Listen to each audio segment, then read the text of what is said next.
guryo wadareedkan oo ka kooban 8 sakadood oo ay ku baxday miisaaniyad dhan 9 milyan oo bir oo ah wajiga koobaad ayaa laga hirgeliyay degmada Shabeelley kuwaasi oo xariga laga jaray guryo wadareedkan oo ay dhismahooda iska kaashadeen xafiiska horumarinta magaalooyinka iyo dhismaha ee dawladda deegaanka Soomaalida wakaalada horumarinta iyo maamulka guryaha ee dawladda deegaanka Soomaalida ayaa waxa ka faa'iideysan doona dadka danyarta ah macallimiinta iyo xirfadlayaasha caafimaadka wasiir ku-xigeenka xafiiska horumarinta magaalooyinka iyo dhismaha ee dawladda deegaanka Soomaalida maareey ku-xigeenka wakaalada horumarinta iyo maamulka guryaha ee dawladda deegaanka Soomaalida iyo gudoomiyaha degmada Shabeelley ayaa sheegay in guryo wadareedkani ay wax weyn ka bedeli doonaan baahida guryo yaraanta iyagoo sidoo kalena qayb muhiim ah ka qaadan doona bilicda iyo quruxda magaalada maanta waxaanu xarib ka jirnay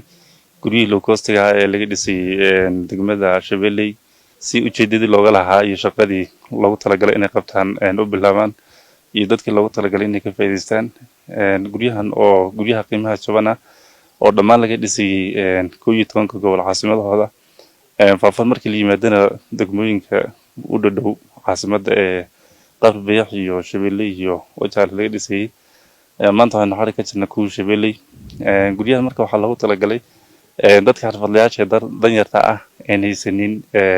dhul muddada dheerna shaqeynayay sida xirfadlayaasha macallimiinta iyo xirfadlayaasha caafimaadka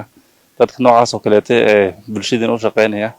barana aan haysan dhul aan lahayn dadka noocaas oo kale inay guryahani ka faa'iideystaan deegaan kariyar iyo wax laga qaado sidoo kale dadka danyarta ayaguna muwaadiniinta halkan ku nool